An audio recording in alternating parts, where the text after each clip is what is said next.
भी बनेगा, यानी 6 त्रिभुज नीचे, और यहाँ ये देखिए ये कितने आधार आपको दिख रहे हैं, 1 और 2, तो आप 2 से यहाँ गुणा कर लेंगे तो 6 दूना 12, यानी कि देखिए बड़ा वाला अगर हम त्रिभुज की बात करें जो ये बड़ा बड़ा है 6 तो ये बनेगा, और ये कटेगा तो 6 यहाँ बनेगा, यानी 1 2 और 3, तो यानी 6 ये और 6 ये 12। तो ऐसे करने से बढ़िया है कि आप यहीं लिखें 1 2 3 जोड़ें 6 और आधार 1 और 2 रख के क्या कर लें, गुणा कर लें। यहाँ पे देखिए ऐसे ही सवाल है, आप इसको देखिए 1 2 3 4, 4 भाग में इसको बांटा गया है, आप इसको जोड़ेंगे 1 + 2 + 3 + 4, कितना होगा, अभी आपने जोड़ा है 10, और ये देखिए आधार कितने हैं, 1 2 और 3, आधार कितना है 3, इस 10 में आप 3 का गुणा कर लेंगे, कितना होगा 30, यानी इसमें जो कुल जो त्रिभुज हैं वो 30 हैं।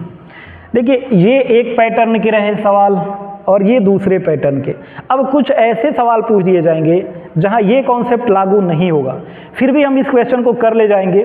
देखिए कैसे, पहली बात तो ये है कि कुछ देर के लिए इन सबको आप भूल जाइए। अगर इसको आप भूल रहे हैं तो आपके सामने देख रहे हैं ये सीधे वही है, ये वाला फिगर ऐसे इस टाइप का, तो आपको क्या करना है, आप जानते हैं ये त्रिभुज तो है ही है, तो पहले इसको गिन लीजिए 1 2 3 और 4, यानी 1 + 2 + 3 + 4, यानी कितना हो जाएगा 10। 10 त्रिभुज तो ये हो जाएगा बड़ा वाला, 10 त्रिभुज तो ये बड़ा वाला हो जाएगा। उसके बाद से इसको काटा है, जब यहाँ से कट किया है तो ये भी कुछ त्रिभुज बनाएगा, इसको भी आप जोड़ना जानते हैं, इसी को आधार मानिए 1 और 2, आप इसको जोड़ेंगे 1 + 2 तो कितना होगा 3, यानी 3 त्रिभुज तो यहाँ बना। यहाँ भी ऐसे ही कटा गया है तो यहाँ भी त्रिभुज बनेगा 1 और 2, आप जोड़ेंगे कितना होगा 3, यानी 3 त्रिभुज और प्लस हो गया।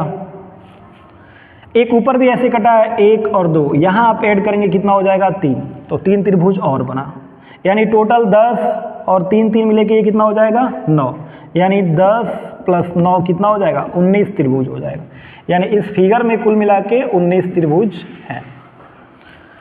चलिए एक और टाइप देखते हैं हम, इसके बाद चलिए त्रिभुज के अगले टाइप को देखते हैं।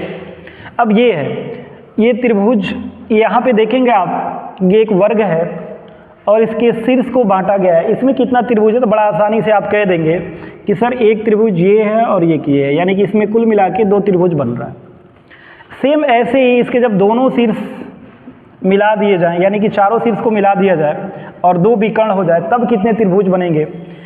यहाँ पे देखिए आप, अगर अभी आपने देखा था कि कुछ ऐसा था तो आपने 2 बताया था, चलिए एक बार इसको बांटते हैं, कितना त्रिभुज बढ़ जाएगा, 2 पहले था 2 और बढ़ गया, कितना हो गया 4।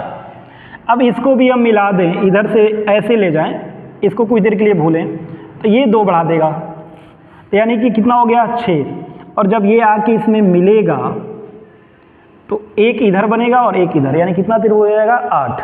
अब ये इतना काउंट करने को आपको ज़रूरत नहीं है, आप ऐसे कर सकते हैं 1 2 3 4, कितने भाग इसके बने 4। अब इस जो बड़ी संख्या इसमें 4, इसको लेके दूना कर देंगे बस, 4 दूना 8, यानी इस पूरे फिगर में 8 त्रिभुज हैं। ऐसे ही सेम सवाल यहाँ पे है, आपको एक एक करके काउंट नहीं करना है, आप ऐसे ही नंबरिंग कर दीजिए 1 2 3 4 5 6, सबसे बड़ी संख्या 6 है, आप 6 को 2 से गुणा करें, कितना हो जाएगा 12 त्रिभुज है। लेकिन कंडीशन ये है कि ये शीर्ष जो है ना मिले होने चाहिए, तभी ये दूना करने पे आएगा, शीर्ष मिला होना चाहिए। एक बार फिर मैं बता रहा हूँ। अब आइए, अब ये आपने सिंगल यहाँ देखा कि ये जो सिंगल है ऐसे एक वर्ग जिसके दोनों शीर्ष मिले हुए हैं 8 त्रिभुज बनाता है। यहाँ पे अब हम ज्वाइनिंग सीखेंगे, कैसे 2 त्रिभुज यानी 2 आकृति को जोड़ेंगे। एक में आपने 8 देखा था, आपसे मैं पूछूं कि इसमें कितने त्रिभुज हैं, तो आप कहेंगे सर आपने बताया था कि यहाँ 8 और इसमें भी 8। लेकिन एक बात याद रखिए, यहाँ यही बात जाननी है कि जब 2 फिगर जुड़ते हैं तो कुछ त्रिभुज बढ़ता है। जैसे अगर इसको हम अलग अलग सोचते, ये अलग और ये अलग, तब भी तो वही बात होती ना कि आप कहते 1 2 3 4, सर 4 और गुणे 2 8। इसमें भी वही करते कि 1 2 3 और 4, यानी 4 गुणे 2 8। ये दोनों अलग लग रहा था, तब भी आप 16 ही बताते। अब जुड़ रहा है तो जुड़ के कुछ, जैसे आपने पहले ही मैं बताया, ये जुड़ रहा था तो कुछ त्रिभुज बढ़ रहा था। सेम प्रोसेस यहाँ भी होगा, जब ये जुड़ेगा दोनों फिगर, जरा आप देखिए ये जुड़ रहा है, ये दोनों फिगर जब जुड़ रहा है तो जुड़ने से कुछ ना कुछ तो बढ़ेगा ही ना त्रिभुज। हमेशा याद रखिएगा जहाँ भी फिगर ज्वाइन होता है, जुड़ता है, वहाँ त्रिभुजों की संख्या बढ़ती है। अब मैं बताता हूँ कैसे। 8 इसमें और 8 इसमें, 16 ये आंसर नहीं होगा। यहाँ देखिए, इसका ये भुजा यहाँ पे मिला था, ये वाला, और इसका ये वाला भुजा यहाँ पे आके मिला, और इसको लेके क्या बन गया, एक त्रिभुज बन गया। यानी एक त्रिभुज यहाँ ज्वाइनिंग पे बढ़ा। यहाँ देखिए, इसका नीचे वाला ये भुजा दोनों आपस में मिल के और एक त्रिभुज यहाँ बढ़ा देगा। यानी जहाँ ज्वाइन हुआ ना वहाँ 2 त्रिभुज बढ़ेंगे। तो इसका मतलब 8 + 8 और +2 यानी 16 2 18। इसमें त्रिभुजों की संख्या कितनी होगी, 18 होगी। चलिए एक ऐसा ही क्वेश्चन मैं आप लोगों को देता हूँ, आप इसको करके और कमेंट बॉक्स में बताएंगे हमसे कि कितने त्रिभुज इसमें होंगे। चलिए मैं इसको बांटता हूँ 3 भागों में ऐसे, और आप हमें बताएंगे कि इसमें त्रिभुजों की संख्या क्या होने वाली है।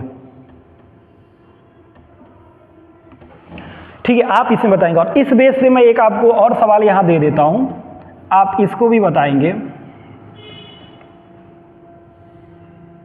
जब ये चारों शीर्ष भी मिल जाएं और ये 4 बट जाए, तब आप बताएंगे कि कितने त्रिभुज होंगे। Okay, thank you. इसके बाद और एडवांस क्वेश्चन मैं लेके आऊंगा आप लोगों के बीच। आज के लिए इतना ही, धन्यवाद।